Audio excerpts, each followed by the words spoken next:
نبی پاک صلی اللہ تعالیٰ علیہ وسلم کی نگاہ فیض سے جن لوگوں کی تربیت ہوئی اور پھر انہوں نے اپنے علم سے، اپنی حکمت سے، اپنی دانائی سے اور اپنی بے پناہ جرت اور بہادری سے دنیا میں بہترین نمونہ چھوڑا، ان میں سے ایک بڑا نام حضرت مولا علی شیر خدا کا ہے۔ بالعموم ہم یہ دیکھتے ہیں کہ جو لوگ بہت زیادہ بہادر ہوتے ہیں نا، میدانوں کے ہوتے ہیں، لڑنے، جہاد کرنے، جد و جہد کرنے کا مزاج رکھتے ہیں، ان کا علم سے شغف نہیں ہوتا، پڑھنا لکھنا، دانائی کی بات کرنا، حکمت کی بات کرنا ان کا کام نہیں ہوتا، وہ تو میدان کے لوگ ہیں۔ اور جو لوگ کتاب کے، علم کے، اس معاملے کے ہوتے ہیں، ان میں کئی دفعہ ایسا ہوتا ہے اللہ ماشاء اللہ کہ وہ لوگ کتاب کے تو ہوتے ہیں، علم حکمت کے تو ہوتے ہیں، لیکن میدان کے اندر تلوار لے کے بنفس نفیس شامل ہونا ان کے بس کی بات نہیں ہوتی۔ لیکن تاریخ میں حضرت مولا علی شیر خدا ایک عجیب فضیلت والی شخصیت ہیں کہ وہ اگر علم کی بات کریں تو ان سے زیادہ دانا کوئی نہیں، حکمت کی بات کریں تو ان سے زیادہ بہترین بات کرنے والا کوئی نہیں، ان کے پاس بیٹھا جائے تو انسان کی تربیت کرنے والا ان سے اچھا مربی نظر کوئی نہیں آتا۔ یہ ساری باتیں بھی مسلمہ ہیں، لیکن اگر وہ تلوار لے کے میدان میں نکل آئیں تو دیواریں ہلتی رہتی ہیں اور در کانپ جاتا ہے، اور علی کا نام سن کے اب بھی خیبر کانپ جاتا ہے۔ تو ایک تو حضرت علی شیر خدا رضی اللہ تعالیٰ عنہ کی زندگی میں یہ دو باتیں کہ علم، حکمت، دانائی، جذبہ، شوق جہاد کے لیے، اور پھر میدان کے اندر ثابت قدمی، اور تیسری بات جو بڑی متاثر کن ہے اور اپنی طرف کھینچتی ہے وہ یہ ہے کہ ان کی سادگی، ان کا عجز، ان کا خلوص، ان کا بالکل نارمل زندگی گزارنا، عام لوگوں کی طرح اپنے روزمرہ کے معاملات کو سر انجام دینا۔ جو آدمی کسی غیر معمولی حیثیت کا مالک ہو جاتا ہے نا، اس کا اٹھنا بیٹھنا عام لوگوں جیسا نہیں رہتا، اس کا کچھ نہ کچھ پروٹوکول ہو جاتا ہے، کچھ نہ کچھ اس کی آؤ بھگت ہو جاتی ہے، دو چار لوگ اس کے لیے کھڑے ہونے لگ جائیں تو اس کے ذہن میں بھی بات آتی ہے کہ میں کچھ چیز ہوں، اللہ معاف فرمائے۔ لیکن بالکل ایک سادہ زندگی، عام لوگوں کے لیے دستور عمل، یہ تین باتیں بڑی متاثر کن ہیں۔ آپ دیکھیے، سب سے پہلے تو ایک بات سمجھیں، اللہ تعالیٰ نے قرآن مجید میں فرمایا کہ ان الذین آمنوا وعملوا الصالحات سیجعل لهم الرحمن ودا، فرمایا بے شک وہ لوگ جو ایمان لائے اور جنہوں نے نیک اعمال کیے، رحمان لوگوں کے دلوں میں ان کی محبت پیدا فرما دے گا۔ حضرت عبداللہ ابن عباس رضی اللہ تعالیٰ عنہ فرمایا کرتے تھے اس آیت کا پہلا مصداق حضرت علی شیر خدا ہیں۔ کیوں؟ اس لیے کہ حضرت علی شیر خدا فرماتے ہیں، بخاری مسلم میں فرماتے ہیں، مجھے قسم ہے اس ذات کی جس نے زمین چیر کے دانہ پیدا کیا ہے، مجھ سے رحمت عالم صلی اللہ علیہ وسلم نے وعدہ فرمایا کہ علی یاد رکھنا تم سے صرف مومن ہی پیار کرے گا، اور جس سینے میں تمہارا بغض ہوگا وہ سینہ مومن کا نہیں منافق کا ہوگا۔ تم سے مومن پیار کریں گے، مومنوں کے دلوں میں کشش ہوگی تمہارے لیے، ان کے سینے کشادہ ہوں گے تمہارے حق میں۔ حضرت مولا علی شیر خدا کی محبت، ان کا نام آئے تو دل ٹھنڈا ہو جائے، آنکھوں میں روشنی آئے، چہرہ روشن ہو جائے، تو معنی یہ ہے کہ ایمان مضبوط ہے دل میں۔ اور اگر بندہ کمزور ہونے لگ جائے، اگر اس کی کیفیات کوئی اور رنگ پیش کریں، تو معنی یہ ہے کہ ایمان سینے میں مضبوط نہیں ہے۔ حضرت علی شیر خدا سے حضور کا جو قربت کا تعلق دیکھیں، کچھ لوگ ایسے ہوتے ہیں کہ جن سے قربت ہوتی ہے، آپ نے کبھی دیکھا ہے ہر بندے سے مل کے بندہ رو نہیں سکتا، ہر بندے کو دیکھ کے رونا آتا نہیں، لیکن کچھ لوگوں سے روح ملتی ہے نا کسی کی، تو ویسے کبھی وہ بندے مل جائیں نا، دل کرتا ہے تینوں سامنے بٹھا لاں، تیرے درد پرانے چھیڑاں۔ کچھ لوگ ایسے ہوتے ہیں جن کے ساتھ حضور تشریف فرما ہیں، حضرت علی شیر خدا کہیں گئے ہوئے ہیں تو محبوب کیا فرماتے ہیں؟ فرماتے ہیں اللہ اس وقت تک میرے پاس حضرت اسرائیل کو نہ بھیجنا جب تک میں علی سے ملاقات نہ کر لوں۔ دعائیں ہو رہی ہیں کہ میری جب تک ملاقات نہ ہو جائے، میرا جانے کا وقت نہ آئے۔ مشکات میں حدیث موجود ہے۔ تو سرور کائنات علیہ السلام کا جو ان کے ساتھ قربت ہے، حضور کا جو ان سے پیار ہے، حضور نے ہر مہاجر کو ایک انصاری کا بھائی بنایا۔ انصار کے اندر حضور نے بھائی چارہ قائم فرمایا، اور یہ تاریخ کا وہ والا بھائی چارہ ہے جس کی نہ اس سے پہلے کوئی مثال ہے، نہ قیامت تک دوبارہ کوئی مثال دی جا سکتی ہے۔ بھائی جب سگے بھائی جب شادی شدہ ہو جاتے ہیں نا، تو ان کی اپنی اپنی جیبیں ہو جاتی ہیں، اپنی اپنی گفتگو ہو جاتی ہے۔ 6 ماہ کے بچے کے بارے میں بھی وہ کہنے لگ جاتے ہیں میں نے بچوں کا بھی تو کچھ بنانا ہے نا۔ انہیں بالکل اب وہ چیزیں نظر آنی بند ہو جاتی ہیں جس میں والدین اور بہن بھائی شامل ہوتے ہیں۔ وہ کہتے ہیں میرے بھی تو بچے ہیں۔ لیکن یہ بھائی چارہ مہاجرین اور انصار کا اتنا زبردست اور معنی خیز ہے، حضور نے بھائی چارہ قائم فرمایا۔ سگے بھائیوں کو وراثت دینا مشکل ہوتا ہے۔ بڑا کہہ رہا ہوتا ہے کمائی تو میں نے کی تھی، چھوٹا کہہ رہا ہوتا ہے کہ باہر تو پہلے میں گیا تھا، جھگڑے۔ لیکن یہ تاریخ اسلامی کا وہ بھائی چارہ ہے کہ جن میں برادری، قبیلہ، رنگ، نسل، علاقہ ایک نہیں، پر ہزاروں قومیں وجود میں آئیں۔ دہر میں خشک و تر کے رشتے سے ہم نے بنیاد دوستی رکھی، یاد خیر البشر کے رشتے سے۔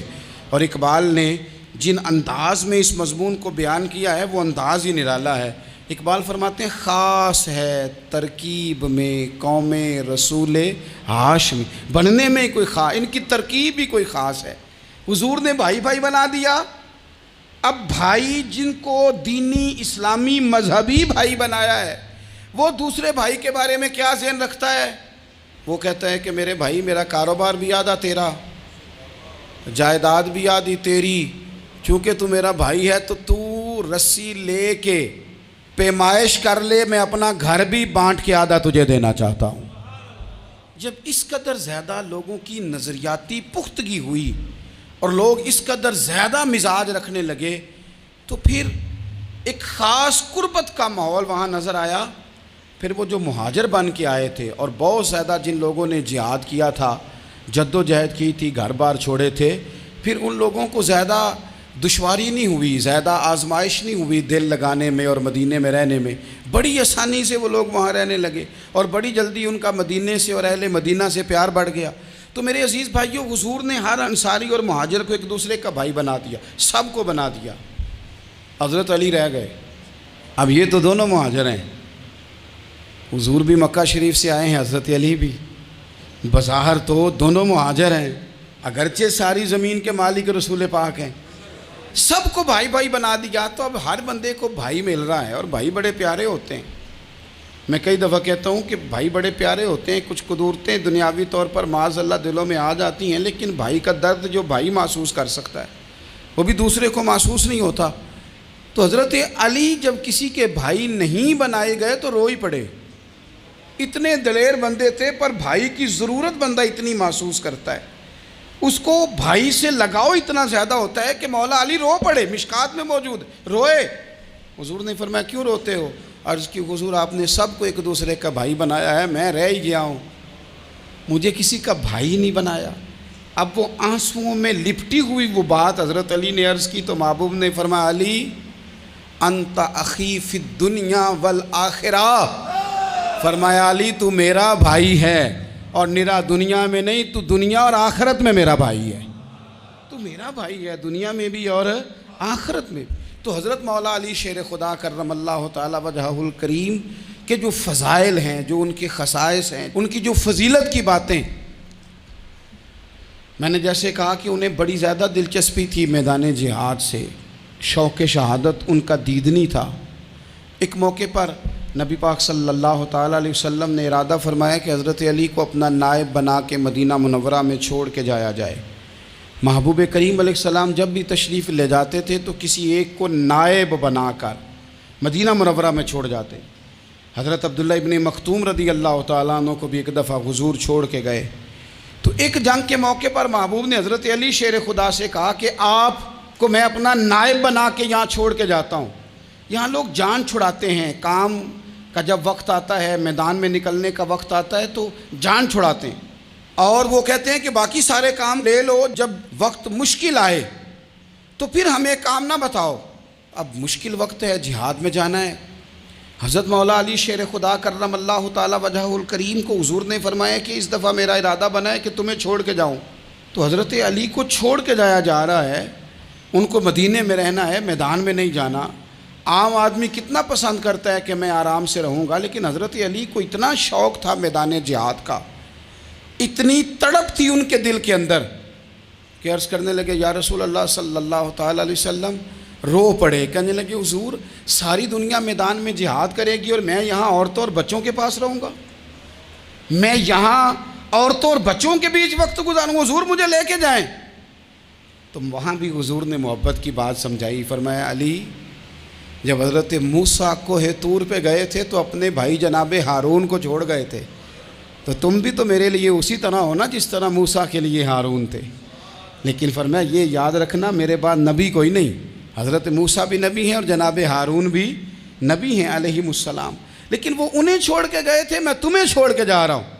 کہ ایک بات اپنے ذہن کے اندر بٹھانا کہ میرے بعد کوئی نبی نہیں آئے گا۔ تو عزیز بھائی، حضرت مولا علی شیر خدا کا جذبہ جہاد۔ اچھا پھر میں نے دیکھا ہے جس زمانے میں میں اور آپ رہ رہے ہیں، اس زمانے میں لوگ کمزور ہوتے جا رہے ہیں نفسیاتی طور پر، ڈری ڈری سی باتیں لوگ کرتے ہیں، سہمے سہمے سے جملے بولتے ہیں، اور یہ ہر بندے کا اپنا الگ ڈر ہے۔ دانشوروں نے لکھا ہے کہ غریب آدمی کا ڈر تھوڑا ہوتا ہے اور جو اونچے عہدے پہ چلا جائے اس کا ڈر، یعنی زیادہ ہاتھ اپوزیشن کے نہیں بندے ہوتے، حکومت کے بندے ہوئے ہوتے ہیں۔ لوگوں کو ساتھ لے کے اپوزیشن نے نہیں چلنا ہوتا، حکومت نے چلنا ہوتا ہے۔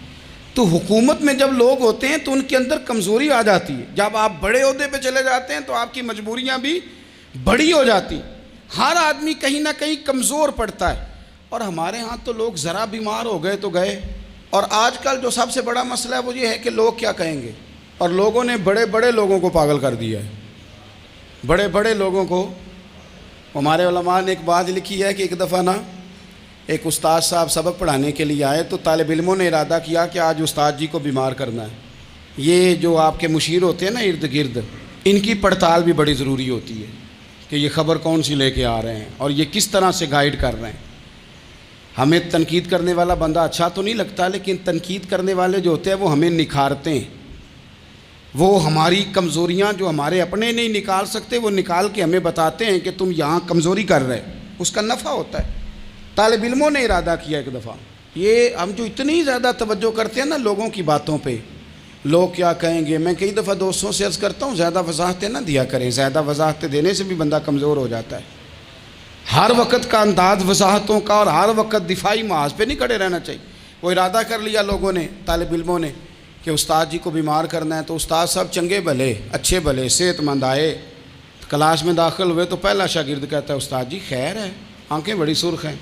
میں چل دوڑ جا بیوقوف آدمی، میں بالکل ٹھیک ہوں، چل کلاس میں بیٹھ چل۔ تھوڑا سا آگے گئے تو دوسرا شاگرد، انہوں نے اب 10-15 نے ارادہ کیا ہوا تھا، دوسرا کہنے لگا خیریت ہے، بڑے کمزور کمزور لگ رہے ہیں۔ اس نے کہا میں بالکل ٹھیک ہوں، کمزور کا چل دوڑ جا اپنا کام کر۔ وہ تیسرے کے پاس گئے تو کہنے لگا استاد صاحب خیر ہے، آپ کے تو مجھے ہاتھ بھی کامتے دکھائی دے رہے ہیں۔ اس نے کہا اچھا واقعی۔ اب چوتھے نے بھی یہی بات کی، پانچویں نے یہی بات کی، تو آدھا گھنٹہ گزرا تو استاد جی کو سچ مچ بخار چڑھ گیا، تو چھٹی پہ چلے گئے۔ کیوں؟ باتوں پہ توجہ ہے نا، لوگوں کے سامنے ہم لوگوں کی باتوں کے مطابق اپنے معاملات کو ترتیب دیتے ہیں نا۔ کچھ لوگ سوشل میڈیا دیکھ کے نظریہ قائم کرتے ہیں، کچھ ہوا دیکھ کے نظریہ قائم کرتے ہیں۔ وہ قائد اعظم محمد علی جناح کی ایک بات نہیں بھولتی کہ انہوں نے کہا تھا، ہندو لیڈر جو تھا جس کو لوگ گاندھی کہتے تھے، اس سے کہا تھا تیری اور میری سیاست میں فرق ہے، تو لوگوں کا رجحان دیکھ کے فیصلہ کرتا ہے، اور میں، قائد اعظم کہنے لگے، میں فیصلہ کر کے لوگوں کا رجحان ادھر کر دیا کرتا ہوں۔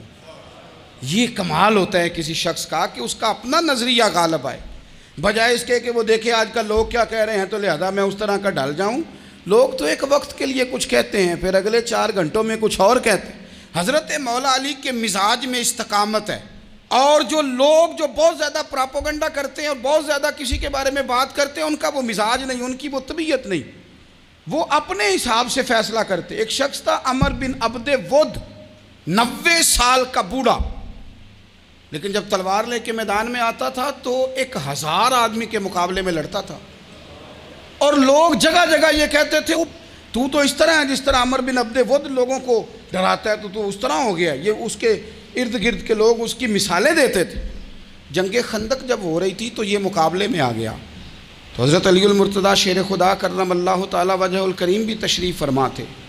اب پورے عرب کے اندر اس کے بارے میں یہ کہا جاتا تھا کہ اس سے نہ لڑو، وہ تو خونخوار ہے، وہ تو درندہ ہے، وہ تو جنگلی شیر کی طرح آتا ہے، وہ تو کاٹ کھانے کو دوڑتا ہے، اس سے کون لڑے؟ ایک خیال تھا۔ اور وہ پراپوگنڈا بعض اوقات اتنا زیادہ کسی کے بارے میں ہوتا ہے کہ ذہن میں بچے لوگ آتے ہیں نا بچہ دم کرانے کے لیے، تو کہتے ہیں پیر صاحب بڑا ضدی ہے، کسی کی بات نہیں مانتا، باقی بچے ٹھیک تھے، یہ تو بڑا ہی نالائق نکل آیا ہے۔ تو میں کہتا ہوں کہ آپ اس کے سامنے یہ والی باتیں نہ کریں، یہ پکا ہو جائے گا کہ میں ضدی ہوں۔ تو آپ ذہن بنا رہے ہیں اس کا کہ تو اس طرح کا ہے۔ ذہن بنا دیا لوگوں نے کہ عمر ابن عبد ود کے مقابلے میں کوئی نہیں آ سکتا۔ خندق میں یہ آیا، اس نے للکارا مسلمانوں کو، آؤ وہ تمہاری جنت کدھر ہے جس کے بارے میں تم کہتے ہو کہ ہم شہید ہوں گے، تو آؤ میرے مقابلے میں نکلو۔ جب اس نے پہلی دفعہ للکارا تو ابھی بات ختم نہیں ہوئی تھی کہ مولا علی تلوار لے کے اللہ اکبر کہتے کھڑے ہو گئے۔ حضور نے فرمایا بیٹھ جاؤ، حضرت علی پھر بیٹھ گئے۔ وہ پھر پکارا اٹھو کوئی میرے مقابلے میں، تو مولا علی شیر خدا پھر کھڑے ہو گئے، پھر کھڑے ہو گئے۔ حضور نے فرمایا بیٹھ جا۔ ایک شخص نے کہا علی یہ عمر بن عبد ود ہیں، فرمایا مجھے پتہ ہے۔ نہیں سمجھے آپ بات، میں آپ کو سمجھا کے لایا ہوں پیچھے سے کہ پراپوگنڈا کرتے ہیں نا لوگ، ہو آگے نہ جانا، یہاں کرنٹ بڑا زیادہ ہے، وولٹیج بڑے سخت ہیں، تو آگے نہ بڑھنا۔ بھائی کیا ہو جائے گا، اٹھ باندھ کمر کیوں ڈرتا ہے، پھر دیکھ خدا کیا کرتا ہے۔ حضرت علی تیسری دفعہ اس نے کہا نا ہے کوئی، تو حضرت علی پھر اٹھے۔ اب تو رسول پاک صلی اللہ تعالی علیہ وسلم نے تھپکی دی۔ بعض جگہ یہ ہے کہ حضور نے خود تلوار تھمائی، سر پہ امامہ باندھا، اور حضور نے فتح یابی کی دعا فرمائی۔ حضرت علی گھوڑے پہ بیٹھے نکلے، اور جب اس کے سامنے گئے تو جا کے کہنے لگا میرا پتہ ہے۔ حضرت علی فرمانے لگے تو اپنا چھوڑ، میرا پتہ ہے تجھے، مجھے تو جانتا ہے۔ کہنے لگا میں 1000 کے مقابلے میں اکیلا لڑتا ہوں۔ حضرت علی شیر خدا فرمانے لگے پتہ نہیں تو کن سے لڑتا رہا ہے، جانے وہ کون ہے جن سے تو لڑتا رہا ہے، وہ کون 1000 تھے جو تیرے مقابلے میں آتے تھے، پتہ نہیں۔ تو کہنے لگا میرا نام میری ماں نے عمر بن عبد ود رکھا ہے۔ فرمایا چھوڑ تو، میری ماں نے میرا نام حیدر رکھا ہے۔ کہنے لگا تیری عمر چھوٹی ہے، کوئی بڑا لا۔ فرمانے لگے یہ تو جب پنجے میں پنجہ ملے گا تو پتہ چلے گا عمر کس کی چھوٹی ہے، ابھی تو کہانیوں سے متاثر کرنا چاہتا ہے، تو چاہتا ہے کہ تو پریشر ڈالے اور میں تیری بات سنوں، تو مقابلے میں آ، ڈینگے نہ مار، کہانیاں نہ سنا، دیواریں ہلتی رہتی ہیں اور در کانپ جاتا ہے۔ علی کا نام سن کے اب بھی خیبر کانپ جاتا ہے، تو مقابلے میں آ، تو باتیں بنا رہا ہے، کہانیاں سنا رہا ہے۔ وہ کہنے لگا تو بچہ ہے، میں چاہتا نہیں تیرا خون بہاؤں۔ تو حضرت علی کہنے لگے میں بڑے دن سے پریشان ہوں کہ کسی بے ایمان کا خون بہایا کیوں نہیں، میرا بڑا دل کر رہا ہے تیرا خون بہاؤں۔ اس نے بڑی زوردار ضرب لگائی، غصے میں اتنا پاگل ہوا، کیونکہ اس کے بارے میں معروف تھا کہ وحشی مزاج آدمی، اتنا سخت پاگل ہوا غصے میں، اس نے اپنے گھوڑے کے پیر کاٹ ڈالے، پہلے تلوار گھوڑے کو دے ماری، اس کو کاٹ کے دوڑا۔ یہ کیوں کرتے تھے لوگ، عرب کے لوگ اس وقت یہ کام کرتے تھے کہ ہم نے گھوڑا ہی مار ڈالا ہے تاکہ ہم بھاگ نہ سکیں۔ کہتے ہیں نا کشتیاں جلا دی ہیں کہ اب واپس جانے کا راستہ ہی بند ہو جائے، گھوڑے کے پیر کاٹ ڈالے کہ بھاگنا نہیں، اور بڑی زور سے اس نے ضرب لگائی حضرت علی پر۔ حضرت علی نے جب روکی تو وہ ڈھال ٹوٹ گئی حضرت مولا علی کی، اور آپ کے امامے کو اس کی تلوار بھی لگی۔ آپ نے فرمایا دکھا لیا تو نے زور، اب میری باری ہے۔ حضرت مولا علی شیر خدا کا قد بظاہر چھوٹا تھا، صحابہ کہتے ہیں ہم دور سے دیکھ رہے تھے، اللہ اکبر کہہ کے تھوڑا سا زمین سے وہ اٹھے، تھوڑا سا اٹھے، اور پھر دوبارہ نہیں انہیں تلوار چلانی پڑی، ایک ہی ضرب لگائی اور اس کے 2 ٹکڑے کر کے اسے زمین پہ پھینک دیا۔ تو عزیز دوست آپ یاد رکھیں گے اس بات کو کہ اپنی زندگی کے اندر مروب ہونا چھوڑ دیں، روب میں ہو۔ تاتاریوں نے مسلمانوں کو مروب کر لیا تھا، روب ڈال لیا تھا کہ ہم بہت بڑے لوگ ہیں. یہی آج ہمارے ساتھ بہت سارے لوگ کرتے ہیں, دلوں میں روب آ جاتا ہے امیر رشتہ دار کا, فلانے کا, پھر وہ جو مرضی کرتا ہے. تاتاریوں کی ایک بی بی وہ کیا کرتی, وہ 9-10 مسلمان نوجوانوں کو سڑک پہ کھڑا کر جاتی, کہتی ادھر کھڑے ہونا, میرے آنے تک ہلنا نا, جوان ہے لیکن روب ہے نا کہ یہ بڑے وحشی ہیں.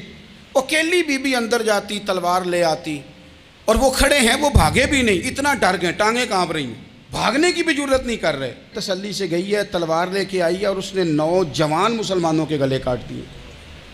اس روب سے نکلیں باہر. نوجوانوں سے کہتا ہوں نکلو. اور جن لوگوں نے دنیا میں انقلاب برپا کیا وہ غریب گھروں کے تھے, وہ لوگ تھے کہ جو بازار کسی بڑے قبیلے سے نہیں تھے. آپ محنت کریں, تعلیم حاصل کریں, جد و جہد کریں, مشقت کریں, اپنی زندگی میں کچھ مقاصد کے حصول کے لیے آگے بڑھیں. اور اگر آپ کہیں کہ دائیں بائیں میرے فلاں آدمی مجھے یہ مشورہ دے رہا ہے, تو کچھ لوگ دنیا میں باتیں کرنے آئے ہیں, انہوں نے باتیں کرنی ہیں اور بڑا فائدہ ہوتا ہے, ان کو باتیں کر لینے دیں, ان کو کرتے رہنے دیں.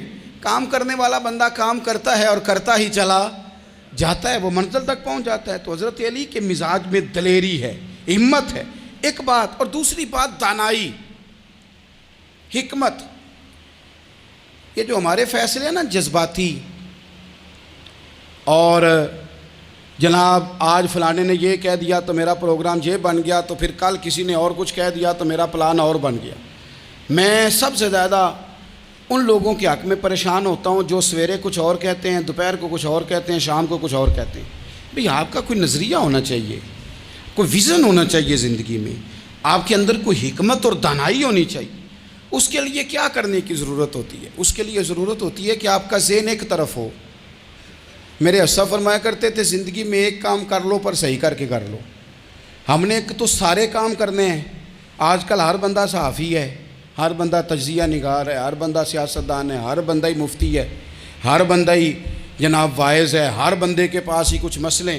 اس کا نقصان یہ ہے کہ کسی کے پاس بھی کچھ نہیں. وہ کسی درویش نے کہا تھا کہ جب سب لیڈر ہوں تو سمجھو کوئی لیڈر نہیں, کیونکہ سارے جو لیڈر ہو گئے. میرے عزیز, ایک طرف ذہن کو رکھیں اور اپنے اس کام میں کمال پیدا کریں. حضرت مولا علی شیر خدا کو اللہ نے حکمت دی تھی. نبی پاک صلی اللہ تعالی وسلم کے صحابی حضرت عبداللہ ابن مسعود رضی اللہ تعالیٰ عنہ فرماتے ہیں, امام ابو نعیم نے لکھا ہے کہ حضرت عبداللہ ابن مسعود فرماتے ہیں نبی پاک صلی اللہ علیہ وسلم نے فرمایا اگر حکمت کے 10 حصے کیے جائیں نا, دانائی کے 10 حصے کیے جائیں, تو اس میں سے 9 حصے اللہ تعالیٰ نے حضرت علی کو عطا فرمائے ہیں, اور ایک حصہ باقی لوگوں کو ملا ہے. دانا تھے, معاملہ فہم تھے.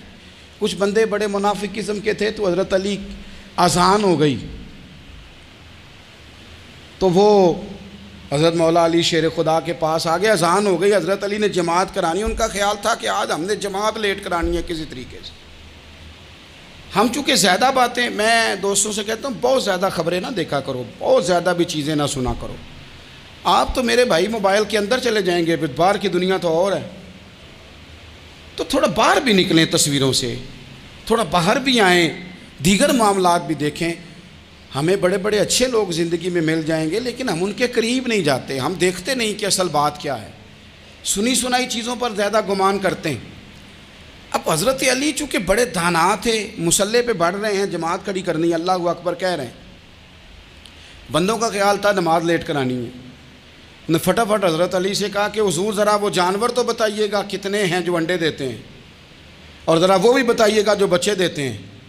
یہ ذرا اب کتنے کو بندہ جانور گنے, آہستہ آہستہ بندہ شمار کرے. ہو بکری جو ہے وہ بچہ دیتی ہے, مرغی انڈا دیتی ہے, اور گائیں جو ہے وہ بچہ دیتی ہے, اور بطخ جو ہے وہ انڈا دیتی ہے. بندہ تو یہ گننے لگ جائے. تو حضرت علی شیر خدا یہاں ہاتھ ہیں, فرمانے لگے گھر جا کے گن لینا. موٹی سی بات بتاتا ہوں, جن جانوروں کے کان باہر ہوتے ہیں وہ بچے دیتے ہیں, جن کے اندر ہوتے ہیں وہ انڈے دیتے ہیں. اللہ اکبر. نماز کی نیت مان لی, تم گننا گھر جا کے. موٹی سی بات بتا دیتا ہوں. وہ صاحب کہتے ہیں میں حضرت علی رضی اللہ تعالیٰ عنہ کو الجھانے آیا تھا, میں خود بڑا الجھ گیا. یہ کیا ماجرا ہے, کیا معمہ ہے کہ 2 فکروں میں انہوں نے بات کو سمیٹا اور کمال کر دی. کہنے لگے گھر جا کے گننا, یہاں ٹائم نہیں, نماز کا وقت ہے. بس جن کے کان اندر ہے نا وہ انڈے دیتے ہیں, اور جن کے باہر ہیں وہ جا جا کے حساب کرنا، آپ ڈھونڈ لیں، تلاش کر لیں، چلے جائیں ماہرین کے پاس، پر شیر خدا شیر ہی ہیں۔ حضرت مولا علی کے جملوں میں کمال ہے، ان کی دانائی، ان کا تدبر، ان کی حکمت، ان کا فہم، ان کی فراست، ان کا کمال۔ ایک شخص بڑی دور سے آیا، اس نے کہا حضور مجھے نا لمبی باتیں یاد نہیں رہتی، 2 باتیں بس بتا دیں میں عمل کروں تو زندگی بن جائے، 2 باتیں۔ تو حضرت علی فرمانے لگے لمبی امیدیں نہ لگانا، لمبی امیدیں نہ لگانا، موت کا پتہ نہیں کب آ جائے گی۔ منصوبہ بندی ضرور کرنا آنے والی نسلوں کے لیے، اپنی ذات کے لیے لمبی امیدیں نہ باندھنا، یہ بھی کر لوں گا، یہ بھی کر لوں گا۔ ہم ریٹائر نہیں ہوتے زندگی بھر، پلان پہ پلان، پلان پہ پلان۔ تو اگر ہم پلان کر رہے ہوتے ہیں تو جو ہمارے نیچے ہوتے ہیں وہ ہمیں ریٹائر کرنے کا پلان کر رہے ہوتے ہیں۔ اولادیں تک والدین کو کمزور کرنے کے در پہ ہوتی ہیں کہ اب یہ ہٹے تو ہماری باری آئے۔ حضرت علی فرمانے لگے 2 کام، ایک تو لمبی امید نہ باندھنا، اور دوسرا فرمایا اپنے نفس کی خواہش کی پیروی سے بچنا۔ دنیا میں رسوا وہ لوگ ہو جاتے ہیں جو اپنے نفس کی خواہش کی پیروی کرتے ہیں، وہ بزدل ہو جاتے ہیں جو خواہشات نفسانی کے پیچھے بھاگتے ہیں۔ یہ کام نہ کرنا۔ تو دانائی اللہ تعالیٰ نے انہیں دی۔ پھر مزاج میں سادگی اور بلا کی سادگی۔ جوانوں، سادہ زندگی آسان ہوتی ہے۔ یہ جو زیب و زینت والی زندگی ہے یہ مشکل بڑی ہے۔ آپ یقین کریں جن لوگوں نے کپڑے پہننے ہیں نا پردے کے لیے، وہ بڑے سوکھے ہیں، جو بھی مل گیا پہن لیا، اور جنہوں نے دکھانے کے لیے پہننے ہیں وہ بڑی مصیبت ہے کہ یار میں نے اتنا مہنگا جوڑا پہنا ہے، کسی نے تعریف ہی نہیں کی۔ کوئی تعریف کر دے تو پھر کہتے ہیں دیکھا نا آنکھیں چندھیا گئی نا دیکھ کے، اور نہ کرے تو کہتے ہیں جال ہی گیا ہے پورا، ایک جملہ نہیں بول سکا۔ چونکہ مزاج ہے نا، یہاں جو آدمی کھیت سے اٹھ کے آیا نا چارہ کاٹتا، تو اس کو جہاں بھی موقع ملے گا اس نے بیٹھ جانا ہے، جمعہ پڑھنا نکل جانا ہے۔ اور جس بچے نے 4-5 ہزار بالوں والوں کو دیا ہے نا، سیدھے کر دے ذرا میرے، وہ بڑا پریشان ہے کہ میں نے اتنی محنت کی ہے کسی بندے نے دیکھا بھی نہیں۔ سادہ زندگی آسان ہوتی ہے، بندہ سوکھا رہتا ہے، اور جو تکلفات والی زندگی ہے، لوگ تعریف کریں، لوگوں سے کچھ، وہ مشکل ہے۔ حضرت مولا علی اتنی حکمت، اتنی دلیری، اتنے بڑے آدمی، لیکن ایک دن نا نبی پاک صلی اللہ تعالیٰ علیہ وسلم کو پتہ چلا کہ حضرت فاطمہ زہرا میں اور جناب علی میں کسی بات میں رائے کا اختلاف ہوا ہے، تو حضرت علی ناراض ہو کے چلے گئے، حضور ڈھونڈنے نکلے، یہ بخاری میں موجود ہے۔ سرکار ڈھونڈنے نکلے تو دیکھا کہ حضرت علی نا مسجد نبوی کے ساتھ ننگی زمین پر ایک چادر بچھائی تھی، تو وہ جب سوئے حضرت علی تو آپ نے کروٹیں بدلی تو چادر بھی تھوڑی سرک گئی، تو سارے کپڑوں کو مٹی لگی ہوئی ہے، اور آرام سے حضرت مولا علی شیر خدا آرام کر رہے ہیں۔ میں جوانوں آپ سے کہتا ہوں یہ زندگی سوکھی ہوتی ہے۔ میں نے کھیت کی وٹ پہ، بننے پہ، کھیت کے کنارے پہ کسان سوتے ہوئے دیکھے ہیں، اور میں نے 1.5 کروڑ کی گاڑی میں نفسیات کے ڈاکٹر کے پاس بیٹھا وہ شخص دیکھا ہے جو کہتا ہے پتہ نہیں کیا بات ہے، نیند کیوں نہیں آتی۔ وہ زندگی آسان ہے، اس میں تھکاوٹ ہوئی ہے، بندہ سو گیا جہاں جگہ ملی، سو گیا، اور کچھ تڑپ رہا ہے کیونکہ وہ عادی ہو گیا ہے، یہ 2 منٹ کے لیے بند ہو گیا ایسی، تو وہ گیا۔ حضرت علی وہاں آرام سے، سارے کپڑوں کو مٹی لگی ہے۔ میں مولا کائنات کی بات کر رہا ہوں، میں شیر خدا کی بات کر رہا ہوں، میں اسد اللہ کی بات، امام المشارق والمغارب کی بات کر رہا ہوں۔ حضرت مولا علی اس زمین پہ، سنگیو زمین پہ آرام سے سو رہے ہیں۔ میرے محبوب گئے اور جا کے فرمایا یا ابو تراب، او مٹی والے اٹھ جا، کپڑوں کو مٹی لگی تھی نا، مٹی والے اٹھ جا، لفظ کیا، یا ابا تراب، او مٹی والے۔ حضرت علی کو ساری حیات ظاہرہ جس نے بھی ابو تراب کہا جناب علی بڑے ہی راضی ہوئے، خوش ہوتے تھے، فرماتے تھے یہ مجھے کہو، یہ میرے نبی نے مجھے کہا ہے، اور مٹی والے اٹھ جا۔ آپ کی زندگی کی جو سادگی ہے، میں آپ سے عرض کروں ہمارے تکلفات ہمارے اپنوں کو بڑا پریشان کرتے ہیں۔ ایک داماد وہ ہوتا ہے جو جہاں بٹھاؤ بیٹھ گیا، تو بوڑھا سسر بھی سکون میں ہے، ساس بھی آرام میں، اور ایک وہ ہے کہ جو ہر بات میں بگڑتا ہے کہ یہ چادر میرے شایان شان تھی جو بچھائی ہے، تو پتہ نہیں ہے میں کون صاحب ہوتا ہوں، تم نے میری مرضی کے مطابق فلانا کام نہیں کیا. آپ یقین کریں سسر بیچارہ ادھار پکڑتا پھرتا ہے کہ داماد صاحب آ رہے ہیں، ہر بات میں رٹا، ہر بات میں جھگڑا. میرے پاس سنگی دور دراز سے آتے ہیں تو میں دیکھتا ہوں کہ اپنا لہجہ ہے، تو کچھ لوگ اتنے میٹھے اتنے پیار والے آتے ہیں کہ یوں محسوس ہوتا ہے کہ جیسے ان کے لیے آپ کو کوئی تکلف کرنے کی ضرورت نہیں، اور کچھ ایسے ہیں کہ آپ کو سرانے کھڑے ہونا پڑتا ہے کہ جناب کی چائے جلدی لے آئیں. مزاج نازنی پہ بعض چیزیں گراں گزرتی ہیں. تو بھائی جب آپ سادہ اور آسان ہو جاتے ہیں تو آپ دوسروں کے لیے بھی دشواری کم پیدا کرتے ہیں. حضرت علی شیر خدا کہتے ہیں بھوک لگ گئی تھی، بھوک بڑی لگ گئی اور حالات غربت کے تھے، آزمائش تھی. تو فرماتے ہیں کہ میں نے سوچا مزدوری نہ کر لیں.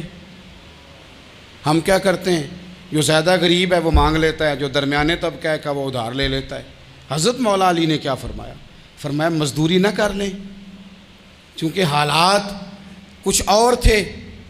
تو حضرت مولا کائنات شیر خدا کرم اللہ تعالیٰ وجہ الکریم فرماتے ہیں، یہ سادگی دیکھیں. آپ فرماتے ہیں میں مزدوری ڈھونڈنے نکلا. کیوں نہیں ملتی ہمارے جوانوں کو مزدوری، کیوں کہانیاں سناتے ہیں. حضرت علی کہتے ہیں میں ڈھونڈنے نکلا. ایک عورت کو میں نے دیکھا کہ اس نے کچھ مٹی نکال کے رکھی ہوئی ہے، تو اسے تر کرنا چاہتی ہے. پرانے زمانے میں مٹی میں پانی ڈال کے اسی سے لوگ کام لیتے تھے، اسی سے دیواریں بن جاتی تھیں. ہم گارا کہتے ہیں اپنی زبان میں. تو وہ گارا بنانا چاہتی ہے لیکن پانی نہیں نکل رہا اس سے نا. اس نے کنویں سے پانی نکالنا، نکل نہیں رہا. تو حضرت مولا علی شیر خدا کرم اللہ تعالیٰ وجہ الکریم فرمانے لگے، میں نے اس بی بی سے کہا کہ میں پانی نکال دوں، مزدوری دو گی؟ اس نے کہا میں بھی مزدوری تلاش کر رہی تھی. ایک پانی کا ڈول آپ نکالیں گے اور مٹی پہ ڈالیں گے تو ایک کھجور دوں گی. حضرت علی فرماتے ہیں گرمی بڑی سخت تھی، میں نے 16 ڈول پانی کے نکالے، 16 برتن بھر کے پانی نکالا اور اس مٹی پہ ڈالا. پھر میں ہاتھ دھو کے آیا اور اس خاتون کے پاس بیٹھا تو اس نے مجھے، او مزدورو کمزور پڑتے ہو، پیچھے ہو کے بیٹھتے ہو، خیال بناتے ہو کہ ہم کوئی کمزور لوگ ہیں. یہ دیکھو میں کن کی بات کر رہا ہوں، جن کا پیار ایمان ہے، جن کی محبت ایمان ہے. حضرت مولا علی شیر خدا تمہیں سبق دے رہے ہیں کہ حکمت، دانائی، بہادری اور پھر سادگی. مجھ سے کئی دفعہ لوگ پوچھتے ہیں آپ کے والد صاحب، تو میں نے کبھی جھجک کے نہیں بتایا، نہیں میرے ابا پروفیسر نہیں تھے، میرے ابا پیر نہیں تھے، میرے والد صاحب جو تھے وہ عالم نہیں تھے. لیکن مجھے فخر ہے جب ان کا انتقال ہوا اور میں انہیں غسل دے رہا تھا تو اس وقت بھی ان کے ہاتھوں پہ چھالے تھے، اس لیے کہ وہ مزدور تھے، وہ محنت کرتے تھے. انہوں نے جیبیں کاٹ کے روٹی نہیں کھائی، انہوں نے ہمیں جو کما کے کھلایا ہے وہ محنت اور مزدوری کا ہے. میں ناز سے کہا کرتا ہوں الحمدللہ میں کسان کا بیٹا ہوں، میں اس کا بیٹا ہوں جو دھرتی کا سینہ چیر کے اناج اگاتے تھے. اور میں نے دیکھا ہے کہ جب بڑولے میں میری اماں گندم بھرنے لگتی تو میرے والد صاحب فرماتے تیاں تیانیاں دا حصہ بھی کٹ لیں، غریباں دا بھی کٹ لیں، فلاں دا بھی. تے فلاں آدمی دی گندم عید کی تھوڑی ہوئی ہے، کو 2 بوریاں ادھر بھی بھیجنی ہے. تو وہ جو غریبی کی سخاوت تھی اور وہ جو سادگی کی سخاوت تھی، اس کے اندر جو رانائی تھی اور اس کے اندر جو جذبہ اور شوق تھا، مزدور کا بیٹا پیچھے جاتا ہے اور وہ گھبرا کے زندگی گزارتا ہے. تمہیں تو سار اٹھا کے جینا چاہیے. اس لیے کہ حضرت مولا علی شیر خدا کہتے ہیں میں مزدوری کر کے کھجوریں کما کے لایا، اور لا کے نہ تو میں نے اکیلے نہیں کھائیں وہ، کیونکہ قحط کا دور تھا، حالات اور تھے. فرماتے ہیں لا کے حضور کو پیش کی. میں نے کہا حضور یہ کھجوریں ہیں. تو کریم نے پوچھا کہاں سے آئی ہیں؟ میں نے عرض کی حضور بھوک بڑی لگ رہی تھی تو مزدوری کے لیے نکلا، تو ایک عورت نے اپنے مٹی کو پانی لگانا تھا تو میں نے محنت کر کے یہ 16 کھجوریں کھائی ہیں. تو کہتے ہیں حضور زمین پہ بیٹھے تھے، مجھے بھی ساتھ بٹھا لیا، کھجوریں ہم نے وہاں رکھ لی، بڑے شوق سے میٹھی میٹھی باتیں بھی ہونے لگیں. یہ تو جو لوگ روز کھاتے ہیں نا گوشت، وہ تو نخرے کرتے ہیں، کہتے ہیں وہ جناب یہ ذرا یہ چیز مجھے ہضم نہیں ہوتی، کولیسٹرول ہے فلان، پیچھے لے جاؤ پیچھے. لیکن کبھی آپ دوپہر کو مزدور کو روٹی کھاتے دیکھیں، وہ جس طرح ہاتھ دھوتا ہے اور پونے کو اچار لگ جاتا ہے سارا جو وہ باندھ کے لایا ہوتا ہے، اور لیکن جب وہ کھا کے کھانا اچار کے ساتھ آسمان کی طرف دیکھتا ہے، لفظوں میں نہیں، چونکہ لفظ تاثیر سے بنتے ہیں تلفظ سے نہیں. اہل دل آج بھی ہیں اہل زبان سے آگے. وہ جو لہجے سے رب کا شکر ادا کرتا ہے تو اس کی آنکھوں کی روشنی بتاتی ہے کہ جو اس نے کھایا ہے اس نے رب کا شکر بھی صحیح کر کے ادا کیا ہے، پھر اٹھ کے کام۔ تو حضرت مولا علی شیر خدا کہتے ہیں حضور نے مجھے وہیں بٹھا لیا اور رغبت سے کھجوریں کھانے لگے۔ ایسا کوئی محبوب کہیں ہوگا نہ کہیں ہے، دیکھو بیٹھا ہے چٹائی پہ مگر عرش نشی ہے، اور ملتا نہیں کونین کو کیا کیا تیرے در سے ایک لفظ نہیں ہے جو تیرے لب پہ نہیں ہے۔ اپنی زندگی میں یہ 3 باتیں اپنائیں۔ ایک تو حکمت کے ساتھ دانائی، مزاج جارحانہ نہ بنائیں۔ جارحانہ مزاج سے کچھ بیوقوفوں کو تو متاثر کیا جا سکتا ہے، فہم و فراست والے لوگوں کو متاثر نہیں کیا جا سکتا۔ جارحانہ مزاج نہیں، حکمت والا، دانائی والا، معاملہ فہمی والا مزاج بنائیں۔ اور دوسرا، کمزور نہیں پڑے زندگی میں، اپنے آپ کو خود حوصلہ دیں۔ اپنے آپ حوصلے میں ہوں گے تو آپ کے ارد گرد لوگ تسلی میں ہوں گے۔ آپ اپنے مزاج میں دلیری لائیں۔ اور تیسری بات، زندگی کو سادہ کریں۔ یہ سادہ ہوگی آپ کے لیے، آپ کے گھر والوں کے لیے، سب کے لیے آسانی ہو۔ جو آدمی گھر جاتا ہے اور مصیبت کھڑی کر دیتا ہے نا، میں آ گیا ہوں، تو اس کے گھر والے بھی بڑے پریشان ہیں۔ اس کے بچے یہ دعا نہیں کرتے ابا جی گھر آئیں، بلکہ یہ دعا کرتے ہیں کہ یہ آئے ہیں تو اللہ جانے کب جائیں گے۔ تو آپ سادگی اپنی طبیعت میں لائیں، مزاجوں میں۔